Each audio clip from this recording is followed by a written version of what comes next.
the genius behind Joe Barresi. Hello everyone, my name is Kostas Siozos. I'm the frontman of Black Kaiser and producer here at the Sound of Doom recording studio in Los Angeles, California. Today I want to talk about one of the biggest influences on my journey as a producer, engineer and mixer, Mr. Joe Barresi. If you're a fan of heavy rock, metal, stoner rock, alternative rock, or progressive music, chances are you've already heard his work, even if you don't know his name.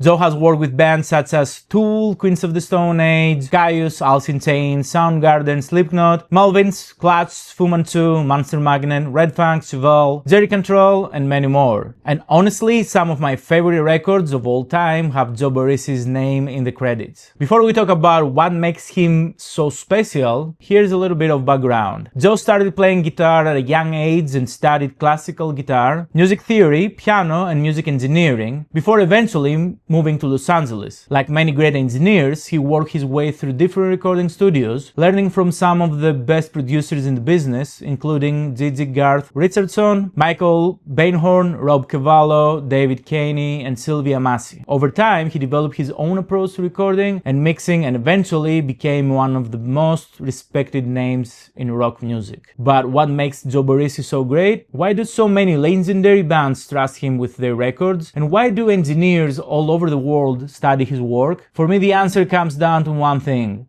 Joe knows how to make records sound larger than life without sacrificing clarity. Think about Tool's 10,000 Days. That album is absolutely massive. The drums hit like a truck, the guitars are huge. Justin's bass has its own space in the mix, every instrument feels powerful, yet nothing gets in the way of anything else. The same thing happens on Fear Inoculum. The production is enormous, but you can still hear every detail. Every percussion layer, every guitar texture, every subtle effect has room to breathe. That's one of Joe's greatest strengths. His mixes are powerful but never cluttered. Another thing I admire is his commitment to getting sounds right at the source. In today's world, many engineers record safe sounds and try to fix everything later in the mix. Joe takes a different approach. He commits. He chooses the right room, the right microphone, the right preamp, the right compressor, the right amplifier, and captures the sound as close to finished as possible before it even reaches the mix.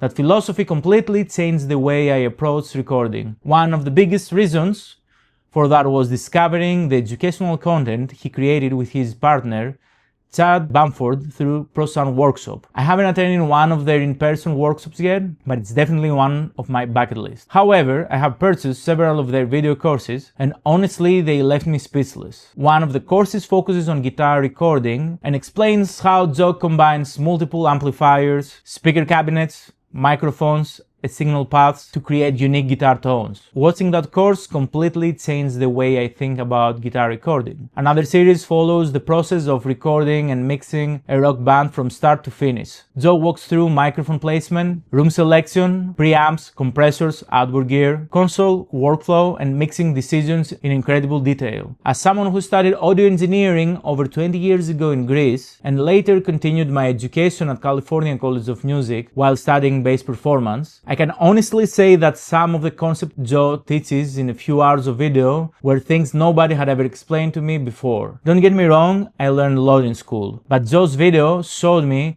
how a world-class engineer actually thinks and makes decisions in real-world recording sessions. And before anyone says, yeah, but I don't have Joe Barresi's gear, I understand. Neither do most people, but that's not really the point. Today, many of the classic pieces of equipment Joe uses are available as plugins. The lesson isn't about owning the gear. The lesson is about understanding why he chooses certain tools and how he uses them. That's where the real value is. There are also some fantastic free resources online. Joe has done several videos with Waves where he breaks down his workflow and explains some of the plugins he uses. There are countless interviews discussing his recording techniques and plenty of information available about sessions like Tool's 10,000 Days for those who want to go deeper. Another area where Joe excels is drum recording. Listen to almost any record he's worked on and you'll notice the drums sound huge, natural and powerful at the same time. Many modern productions sound overly processed and sterile. Joe somehow manages to preserve the energy and personality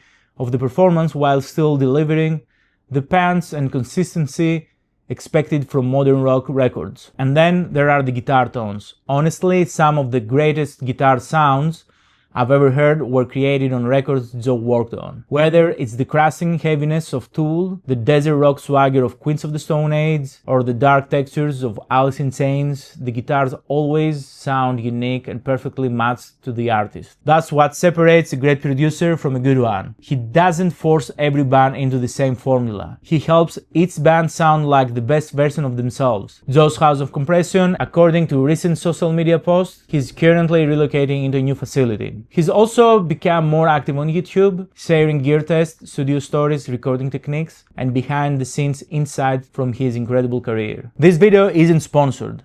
I'm simply sharing the work of someone who has had a tremendous impact on my development as a musician, producer, and mixer. If I had to describe Joe Barresi in one word, it would be genius. His records have inspired me for years, and the lessons I've learned from studying his work continue to shape the way I approach recording and mixing today. Hopefully one day I'll get the chance to meet him in person, shake his hand, and thank him for everything I've learned from his work. Let me know in the comments what your favorite Joe Barresi production is. If you enjoyed this video, don't forget to subscribe, hit the like button, and turn on notifications. Some of the links in the description are affiliate links that help support the channel at no additional cost to you. Thank you so much for watching. Until the next one, keep on rocking!